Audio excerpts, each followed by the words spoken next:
بسم الله الرحمن الرحيم.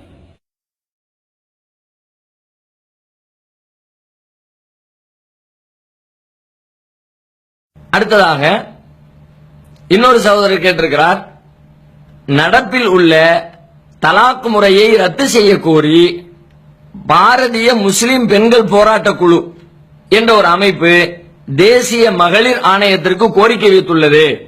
இந்த கோரிக்கை நியாயம்தானா என்று கேட்டிருக்கிறார். இதே போல ஒரு கேள்வி கடந்த வாரமும் கூட நாம பார்த்தோம். பெங்களூர்ல ஒரு மருத்துவர் நீதிமன்றத்தில் வழக்கு தொடுத்திருக்கிறார். அவங்க இந்த தலாக் சட்டத்தை ரத்து செய்ய கோரி அதுல பாதிப்பு இருக்கிறது, அதுல நியாயம் வழங்கணும் அப்படின்னு சொல்லிட்டு பெங்களூர் நீதிமன்றத்தில் வழக்கு தொடர்ந்த செய்தியை கூட நாம கடந்த வாரம் பார்த்தோம். அதே மாதிரி தான் இதுவும் கிட்டத்தட்ட இருக்கிறது. இதுல என்ன நீங்க கவனிக்கணும்னு கேட்டா, மேலோட்டமாக பார்த்தால் தலாக்குக்கே எதிராக பேசுறாங்க அப்படிங்கிற மாதிரி தெரியுது. ஆனா தலாக் என்ற சட்டத்துக்கு எதிராக அவர்கள் கொடுத்ததாக இந்த செய்தியும் வரல. இந்த செய்தி பத்திரிகைகள்ல எல்லாம் வந்திருக்கிறது. அதுல சொல்லப்பட்டிருக்கிற விஷயம் என்னன்னு கேட்டா, குர்ஆனிலும் ஹதீஸிலும் நபிகளாருடைய வழிகாட்டுதல் அடிப்படையிலையும் வழங்கப்பட்டிருக்கிற விவாகரத்து சட்டம் என்பது ஒரு அற்புதமான ஒரு சட்டம். ஏன்னா ஒரு குடும்ப வாழ்க்கையில சேர்ந்து வாழ முடியாது என்ற சட்டம் வரும் பொழுது அப்ப ஒரு பிரிவினைக்கு வாசலை திறந்து கொடுக்கணும். பிரிவினைக்குரிய வாய்ப்பு இல்லை என்று சொன்னால் வீட்டுக்குள்ள வேற விதமான விபரீதமான முடிவுகளுக்கு தான் அவர்கள் வருவார்கள். ஒருவரை ஒருவர் கொலை செய்வதற்கு கூட முயற்சிகளை மேற்கொள்வார்கள். அப்படிப்பட்ட சூழலில் இருந்து மக்களை காப்பாற்றுவதற்காக வழங்கப்பட்டிருக்கிற விவாகரத்து சட்டம் ஏற்க தகுந்தது. அப்படி இருந்தால்தான் சமூகம் அமைதியாக நிம்மதியாக இருக்க முடியும் என்பதில் மாற்று கருத்து இல்லை. அதனால்தான் உலக நாடுகள் எல்லாமே விவாகரத்தை அங்கீகரிக்கிறது. விவாகரத்து என்ன இஸ்லாத்துல மட்டும்தான் விவாகரத்து இருக்கிறதா? இந்திய அரசியல் சட்டத்தில் விவாகரத்து இல்லையா? இங்க இல்லாட்டி நீதிமன்றத்தில் விவாகரத்து வழங்குறாங்களே. அப்ப விவாகரத்து என்பதை அனைவரும் ஏற்றுக்கொள்கிறார்கள். அதைத்தான் இஸ்லாமும் சொல்கிறது விவாகரத்து. அதுக்கு சில முறைகளையும் கற்று தந்திருக்கிறது. நடப்புல அந்த முறைகளை முஸ்லிம்களில் பலரும் மீறி கொண்டிருக்கிறார்கள். தங்களுக்கு சாதகமாக சில வளைத்தல் திருத்தல்களை செய்து வைத்திருக்கிறார்கள். இவர்கள் கூட அந்த வளைத்தல் திருத்தலுக்கு எதிராகத்தான் இப்பொழுது போர்க்கொடி தூக்கி இருக்கிறார்கள். அவர்களுடைய நோக்கம் என்ன, அவர்கள் இயக்குவது யார், அவங்க ஏன் களத்துக்கு அதெல்லாம் ரெண்டாவது விஷயம். ஆனாலும் இப்பொழுது அவர்கள் முன்வைத்திருக்கிற விஷயம் கோரிக்கை என்ன அப்படின்னு கேட்டா, ஒரே நேரத்தில் தலாக் தலாக் தலாக்னு சொல்லிட்டு 3 தலாக்கு சொல்லிடுறாங்க, உடனே பிரிஞ்சு போயிருந்து சொல்லிடுறாங்க. இத தபால்ல சொல்றாங்க, போன்ல சொல்றாங்க, பேஸ்புக்ல சொல்றாங்க, வாட்ஸ்அப் வழியா சொல்றாங்க. இதனால பெண்கள் பாதிக்கப்படுறாங்க. இது மாற்றி அமைக்கப்பட வேண்டும் என்கிறார்கள். நம்முடைய பார்வையும் இதுதான். ஒரு தலாக்குடைய சட்டம்னு சொன்னா அதுக்கு பல நிபந்தனைகளை இஸ்லாம் விதித்திருக்கிறது. அதையெல்லாம் முறையாக பேணும். குடும்பம்னா மனுஷன்னா பிரச்சனை வரத்தான் செய்யும். பிரச்சனை வந்துருச்சுன்றதுக்காக வேண்டி உடனே எடுத்தங்க விழுத்தன் முடிவெடுக்காதீங்க. பிரச்சனையை சரி பண்றதுக்கு பல வாய்ப்புகள் இருக்கிறது. அதையெல்லாம் பயன்படுத்துங்க. அறிவுரை சொல்லுங்க. அப்படி அவங்க சரி பண்ணி சேர்ந்து வாழ முயற்சி எடுங்க. அறிவுரை பயனளிக்காத பட்சத்துல உங்களுடைய படுக்கையை பிரித்து குடும்ப உறவுல இருந்து நீங்க பிரிந்து அது மாதிரி உங்களுடைய வெறுப்பை வெளிப்படுத்துங்க. அது அவங்களை சரி பண்றதுக்கு வாய்ப்பு ஏற்படுத்தும். அப்படியும் இல்லைன்னு சொன்னா 2 குடும்பத்தாருடைய சார்பில் நியாயமான ஆட்களை உட்கார வச்சு அவங்களுக்கு மத்தியில் ஒரு நியாயம் பேசுங்க. அதெல்லாம் நடைமுறைக்கு வராத காலத்துல எதுவுமே சீர்திருத்தத்தை உண்டாக்கல, ஒரு இணக்கத்தை ஏற்படுத்தல என்று வரும் பொழுது அப்ப நீங்க விவாகரத்து செய்யற முடிவுக்கு வாங்க. அது கூட ஒரே ஐடியா போயிடுச்சு நீங்க நினைக்க தேவையில்லை. 3 மாத விலக்கு காலம் உங்களுக்கு ஒரு எல்லை இருக்கிறது. அதுக்குள்ள நீங்கள் விருப்பப்பட்டால் சேர்ந்து கொள்ளலாம். அந்த காலக்கெடு கடந்து விட்டது என்று சொன்னால் மீண்டும் திருமணத்தை புதுப்பித்துக் கொண்டு சேர்ந்து கொள்ளலாம். இப்படி மார்க்கம் சொல்கிறது. இப்படி திரும்ப சேர்ந்து கொள்வதற்கு 2 அனுமதியை தருகிறது. 3வது தடவையாக அந்த வாய்ப்பை பயன்படுத்தினால் அந்த அனுமதி இல்லை உங்களுக்கு என்று மார்க்கம் தடை விதித்திருக்கிறது. இந்த நடைமுறைய முஸ்லிம்கள் பலரும் கடைபிடிக்கவில்லை. அதனால கண்டிப்பா பெண்கள் பாதிக்கப்படத்தான் செய்வாங்க. எங்கிட்ட உட்காந்துக்கிட்டு போன்ல உட்காந்துக்கிட்டு சொல்றாரு, வாட்ஸ்அப்ல தபால்ல கடிதத்துல இந்த மாதிரி தலாக்கு சொல்றாருன்னா அதுல என்ன நடப்பு, என்ன நியாயம், அவங்களுடைய கோரிக்கை என்ன, பிரச்சனை என்ன, ஒண்ணுமே தெரியாது.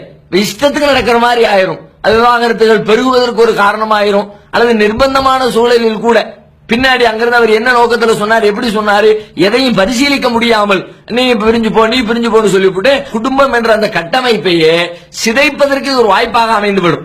இது குர்ஆன் கூட அப்படி சொல்லல, இப்படி எல்லாம் செய்யுங்கன்னு சொல்லல. நீளமான 2 சாட்சிகளுக்கு முன்னாடி உங்களுடைய விவாகரத்து அமையணும்.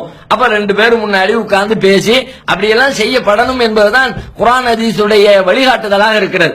அதை மீறி இருக்கிற காரணத்தினால் இதை ரத்து செய்யுங்க. இதையும் நீதிமன்றத்திலையும் ஏத்துக்கிறாங்க. அதனால அதை ரத்து செய்ய சொல்லி கோரிக்கை வைக்கிறாங்க. நம்முடைய கோரிக்கை அதுதான். நாமளும் நீதிமன்றத்தில் என்ன கோரிக்கை வைக்கிறோம்?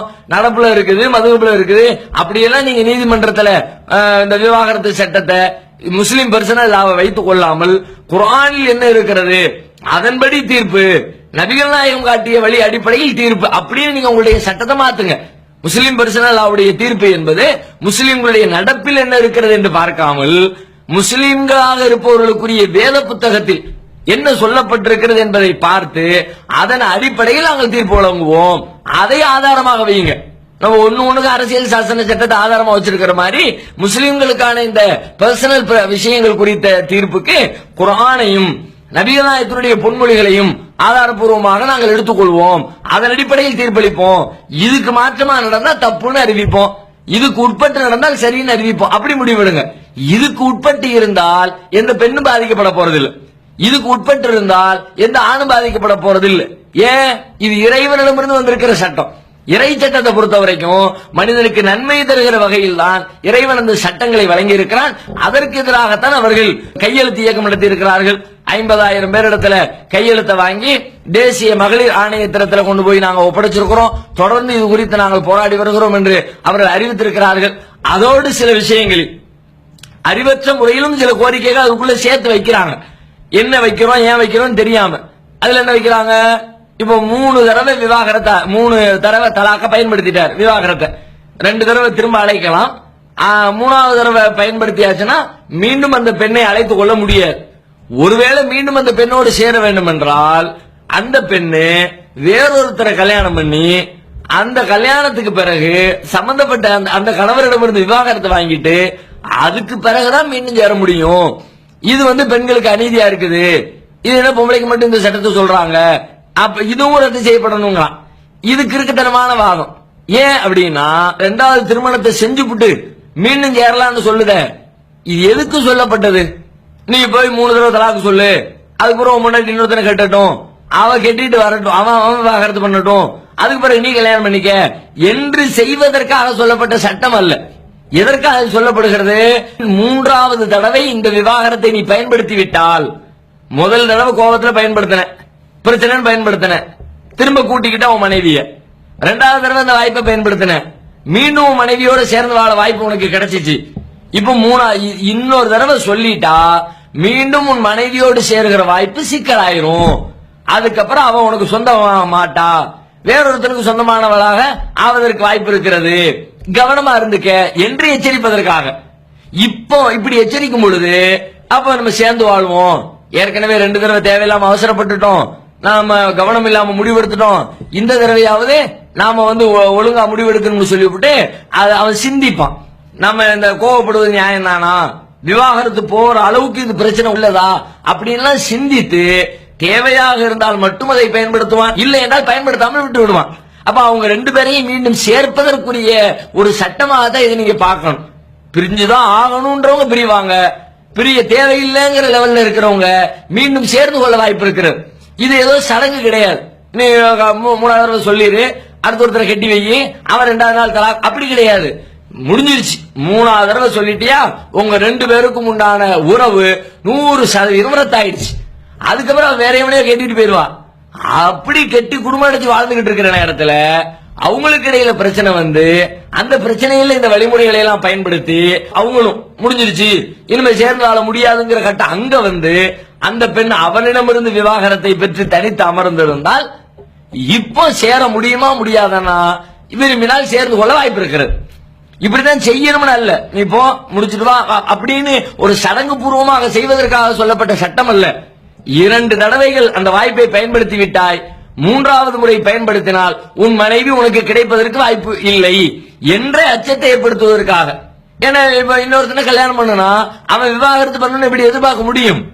அவங்க 2 பேருக்கு மத்தியில சண்டை வரும், அவங்க விவாகரத்து அப்படிலாம் சொல்ல இயலாது.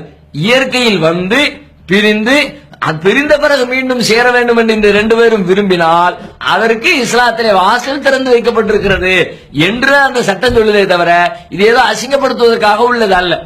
ஆனா இதுல பிரச்சனை என்னன்னு கேட்டா, இந்த உண்மையை இதனுடைய தத்துவத்தை விளங்காம முஸ்லிம்கள்ல சில பகுதிகள் என்ன பண்ணிடுறாங்க, இத ஒரு செட்டப் ஆக்கி வச்சுட்டாங்க. அதான் அவங்க கண்டிக்கிறாங்க. என்ன செட்டப் ஆக்கிட்டாங்க? அதாவது விவாகம் 3 தடவை விவாகரத்து பண்ணிட்டாரு, தலாக் சொல்லிட்டாரு. 3 தலாக்க பயன்படுத்தின பிறகு அதுக்கப்புறம் அந்த பெண்ணுக்கு யாராவது ஒரு வயசாலியை போய் கூட்டிட்டு வந்து வெளியூர்ல இருந்து அவன் கூட்டிட்டு வந்து கல்யாணம்னு வீட்டுக்குள்ள 2 பேரும் முன்னாடி உட்கார வச்சு அந்த பெண்ணை கல்யாணம் பண்ணிக்கிறேன், இவ்வளவு மகன் வாங்கி கட்டிக்கிறேன்னு சொல்லு. ஒரு 70 வயசு முதியவர் கூட்டிட்டு வருவாங்க. அட்ரஸ் பேர் தெரியாதவரா இருப்பாரு. அவர் கல்யாணம் பண்ணிக்கிறேன் பாரு. ஒரு நாள் இரவு அந்த ஆணோட தங்கணும்பாங்க. தங்கும் போகும்போதே சொல்லி விடுவாங்க, புள்ள மேல கைய வச்ச கையை தடிச்சு போடுவோம் அப்படின்னு ரூம்குள்ள அனுப்பி விடுவாங்க. அனுப்பி விட்டு மறுநாள் காலையில வந்தோடனே தலாக் சொல்லு, தலாக் தலாக் தலாக் முடிஞ்சு போச்சு, இப்ப உனக்கு எனக்கு சம்பந்தம் இல்ல இப்படிமாங்க. இது செட்டப். இது யாரை ஏமாத்துறதுக்கு? அல்லாஹ் சொன்னது நிஜத்துல நடக்கணும், யதார்த்தத்துல நடக்கணும். யதார்த்தத்துல இப்படி பிரிந்து போய் வேறொன்ன திருமணம் செஞ்சு அவங்களுக்கு இடையில கசப்பு உண்டாகி அதற்கு பிறகு பிரிவினை உண்டாகி மீண்டும் சேர்வது என்பது அரிதிலும் அரிதாகத்தான் நடக்கும். நடப்பது ரொம்ப ரொம்ப ரொம்ப ரேர். அப்ப அந்த எச்சரிக்கையை விடுப்பதுதான் இதனுடைய இந்த சட்டத்தினுடைய பின்புலம் என்பதை நாம புரிந்து கொள்ள வேண்டும். அந்த விஷயத்தில் கோரிக்கை வைக்கிறார்கள். நடைமுறையில் இருக்கிற இந்த செட்டப்பை மாத்தணுமே தவிர வேறொருத்தனை கல்யாணம் முடிக்கணும் என்று சொல்லப்பட்ட சட்டம் என்பது அது குர்ஆனிலும் ஹதீஸிலும் நபிகள் நாயகத்தினுடைய வழிகாட்டுதலில் கூட அது சொல்லப்பட்டிருக்கிற காரணத்தினால அது ஒரு நல்ல சட்டம். அதை இவங்க குழப்பி வச்சிருக்கிறாங்க. அதை நாம சரி பண்ண வேண்டிய தேவை நமக்கு இருக்கிறது. அதை நாம புரிந்து கொள்ள வேண்டும்.